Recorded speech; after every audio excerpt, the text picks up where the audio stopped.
Hello everyone, welcome to Shiksha Club channel.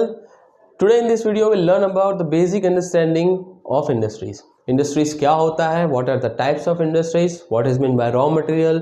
What is the importance of industries in India? ये सारा basic knowledge हम आज की video में जानने वाले हैं. So let's start.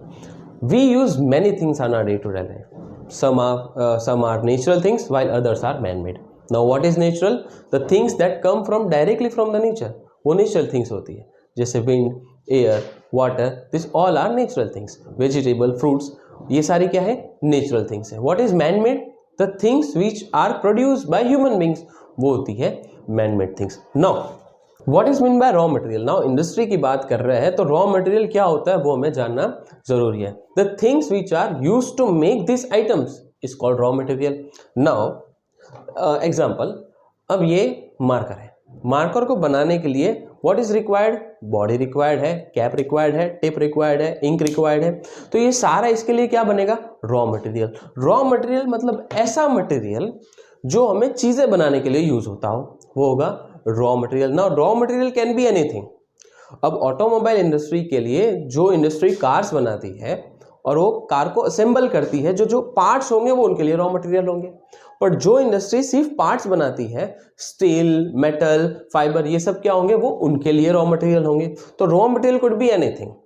अब ये जैसे मैंने ब्लेजर पहना है, it is made from cotton, तो कॉटन क्या होगा? इसका रॉ मटेरियल. और रॉ मटेरियल को यूज करके हम फिनिश गुड्स बनाएंगे. तो रॉ मटेरियल आपको समझ में आएगा. Raw material could be anything, but generally चीजें जो प्रोडक्ट बनाने के लिए यूज होती है उसे हम रॉ मटेरियल कहते हैं. Now what is factory?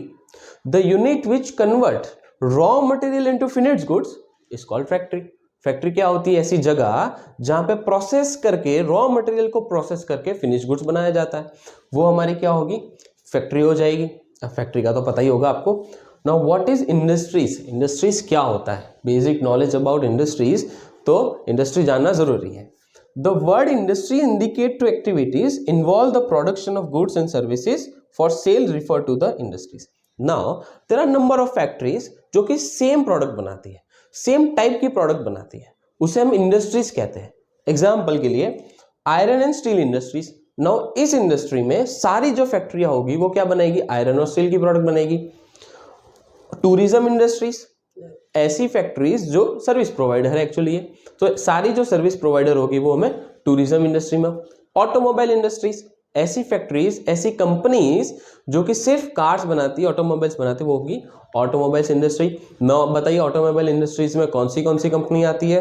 Maruti, Toyota, Honda, this all are automobile company है. और ये सब क्या बनाते हैं?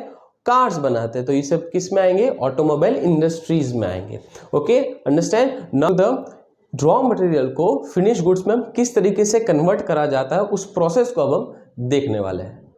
प्रोसेस कि how raw materials are converted into finished goods, किस तरीके से रॉ मटेरियल को हम यूज करके फिनिश्ड गुड्स में कन्वर्ट करते हैं. Okay, now first raw material. Of course we need raw material for making the product बनाने के लिए रॉ मटेरियल रिक्वायर्ड है. अब रॉ मटेरियल कहाँ से मिलेगा? ऑफ कोर्स नेचर से मिलेगा, फार्म से मिलेगा, फील्ड से मिलेगा, ये सब जगह से हमें रॉ मटेरियल मिलेगा. Raw materials are sent to the factories. Raw material को हम कहाँ भेजेंगे? फैक्ट्रीज में भेजेंगे जहां पे वो प्रोसेस करेंगे. हम प्रोसेस में क्या करेंगे? सबसे पहले गुड्स मैन्युफैक्चर. कुछ भी गुड्स बनाना हो लाइक सोप, अब सोप के लिए हम रॉ मटेरियल खरीदेंगे, फैक्ट्री भेजेंगे और फैक्ट्री में क्या होगा? उसका मैन्युफैक्चर होगा, मतलब सारी प्रोसेसिंग करके वो सोप को बनाएंगे. बनाने के बाद क्या होगा? Goods package. उस सोप को बना दिया, अब उसको क्या करेंगे? पैकेज करेंगे. या पैकेजिंग इज वेरी इंपॉर्टेंट, कि बताता है कि आपका प्रोडक्ट कैसा है. गुड्स पैकेज होने के बाद जो अब हम क्या करेंगे कि बहुत सारे सोप्स एक साथ हम प्रोडक्शन करेंगे, बहुत सारी चीज़ें एक साथ प्रोडक्शन करेंगे ताकि जो हमारी डिमांड है वो फुलफिल हो सके. गुड्स पैकेजिंग होने के बाद क्या जाएंगे? वो goods send to warehouses. Warehouses मतलब गोडाउन्स, बड़ी बड़ी जगह होती हैं जहाँ पे गुड्स को स्टोर करा जाता है ताकि आगे जैसे जैसे डिमांड हो हम गुड्स को बेच सके. वेयर हाउसेज, गोडाउन्स के बाद वो प्रोडक्ट कहाँ जाएगा? शॉप पे. दुकानदार जाएगा, दुकान में जाएगा और वहां से वो क्या करेगा? कस्टमर उसको परचेज करेगा। तो मेनली यही प्रोसेस होती है जो सारी की सारी इंडस्ट्रीज फॉलो करती है। मेनली 90 to 95% सारी इंडस्ट्री यही प्रोसेस फॉलो करती है। एक कभी आ सकता है कि वेयर हाउसेस के बाद होलसेलर आता है और होलसेलर के बाद शॉप वाला आता है। ओके, अब you know what is mean bye wholesaler, जो प्रोडक्ट को एक साथ परचेस करता है वो होगा होलसेलर। Okay, now customer. अब यहाँ पे क्वेश्चन अराइज होता है, बहुत लोगों को ये कंफ्यूजन होता है, what is mean by customer and what is mean by consumer. दोनों के बीच में डिफरेंस क्या है और दोनों का मतलब क्या है। The things which are bought by any person is called customer. चीजें अगर किसी ने खरीदी है तो वो कस्टमर बनेगा। But the things which is used by any person, used और कंज्यूम बाय एनी पर्सन, वो होगा consumer. Let's take an example. मेरे फादर अगर मेरे लिए मेडिसिन लेने जाते हैं तो मेडिसिन उन्होंने खरीदी, my father has bought the medicine, उन्होंने खरीदी तो वो क्या होंगे, कस्टमर होंगे। पर मेडिसिन को यूज कौन करेगा, मैं करूंगा, तो मैं क्या होगा, consumer. Now understand what is the meaning of customer and consumer. Difference पता चला, सिंपल डिफरेंस है कि जो खरीदेगा वो कस्टमर है और जो यूज करेगा वो कंज्यूमर है। अब ऑफ कोर्स कस्टमर जो है वो कंज्यूमर भी बन सकता है। Okay, now moving to the कि कितने टाइप की इंडस्ट्रीज होती है। मेनली इन इंडिया की बात कर रहा हूँ, ये जितने भी वीडियो बनेगी ये सारी मेनली जो बात करेगी इंडिया की बात करेगी। अब कितने टाइप की इंडस्ट्रीज होती है वो हम जानेंगे। हमारे पास आगे टाइप्स ऑफ इंडस्ट्री, कितने टाइप की इंडस्ट्री होती है। तो mainly first is cottage industry, the smallest industry. ये जो होती है इंडस्ट्री वो बहुत छोटी इंडस्ट्रीज होती है जो कि रन बाय फ्यू मेंबर्स और फैमिली मेंबर्स। फैमिली मेंबर्स भी इसको चलाते हैं और बहुत ही थोड़े लोगों की जरूरत होती है, ज़्यादा नहीं। ओके, इसमें ज़्यादातर चीज़ें जो होती है वो हाथ से बनाई जाती है, यूज बाय हैंड। तो ये कॉटेज इंडस्ट्रीज में आता है। जैसे कि सिल्क इंडस्ट्रीज, सिल्क प्रोडक्ट जो कि अक्सर हाथों से बनाए जाते हैं, मशीनरी या तो नहीं यूज होती है या तो ना के बराबर यूज होती है। Basket industries, handicraft industry, you know what is handicraft, ऐसी चीज़ें जो हाथों से बनाई जाती है, कलाकारी, वो कॉटेज इंडस्ट्रीज में होती है जहाँ पे बहुत ही थोड़े लोग होते हैं और रॉ मटेरियल इतना रिक्वायरमेंट नहीं होता, मशीन की इतनी रिक्वायरमेंट नहीं होती। तो ये होगी कॉटेज इंडस्ट्री जो सबसे छोटी इंडस्ट्रीज होती है। सेकंड है स्मॉल स्केल इंडस्ट्रीज। अब ये इंडस्ट्रीज कॉटेज इंडस्ट्री से थोड़ी बड़ी होती है, run by few peoples, few employees, but cottage industry से थोड़े ज़्यादा लोगों की ज़रूरत पड़ेगी। और यूज स्मॉल मशीनरी, जहाँ पे कॉटेज इंडस्ट्रीज में मशीनरी ना के बराबर यूज होती थी, उससे कंपैरेटिवली थोड़ी ज़्यादा मशीनरी इसमें यूज होगी स्मॉल स्केल इंडस्ट्रीज में। एग्जांपल है हमारे पास जैसे सोप इंडस्ट्रीज, साबुन बनाने वाली इंडस्ट्रीज, रबर इंडस्ट्रीज और इलेक्ट्रिकल इंडस्ट्रीज। ये जो इंडस्ट्रीज है सारी किस में आएगी, स्मॉल स्केल इंडस्ट्रीज में आती है। Now the third one is large scale industries. Large scale industries run by thousand of people, बहुत सारे लोगों की जरूरत पड़ती है, बहुत एम्प्लॉयज की जरूरत पड़ती है। And they use large machinery, they require lot of raw material, बहुत सारे रॉ मटेरियल की रिक्वायरमेंट होगी, बहुत बड़ी बड़ी मशीनरीज की जरूरत पड़ेगी। इसमें हमारे लिए एग्जांपल है आयरन एंड स्टील इंडस्ट्रीज। अब आयरन और स्टील इंडस्ट्री ज़्यादातर जहाँ पे माइंस होती है ना वहीं पाई जाती है, जहाँ पे बहुत ही बड़े बड़े मशीनरीज की जरूरत पड़ती है, thousand of peoples are required for that. Sugar industries और ऑटोमोबाइल्स इंडस्ट्रीज, कार बनाने के लिए, कार बनाने के लिए भी बहुत मशीनरीज की और बहुत लोगों की जरूरत होती है।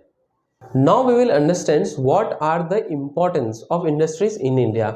इंडस्ट्रीज का क्या इंडिया में इंपॉर्टेंट है वो भी समझ। Importance of industries in India, सिर्फ इंडिया में ही नहीं, हर एक कंट्री के लिए इंडस्ट्रीज बहुत इंपॉर्टेंट होती है, बिकॉज इंडस्ट्रीज कंपनी के डेवलपमेंट में बहुत ही मेजर रोल प्ले करती है। अब इंडस्ट्रीज का होना क्यों इंपॉर्टेंट है और क्या इंपॉर्टेंस है इंडिया में, तो फर्स्ट जनरेट रेवेन्यू। अब इंडस्ट्रीज है तो इंडस्ट्रीज को चलाने के लिए क्या चाहिए, मनी चाहिए। इंडस्ट्रीज चलेगी किस लिए, फॉर द मनी। ज़्यादा से ज़्यादा इंडस्ट्रीज होगी तो उससे क्या होगा, रेवेन्यू क्या होगा, जनरेट होगा।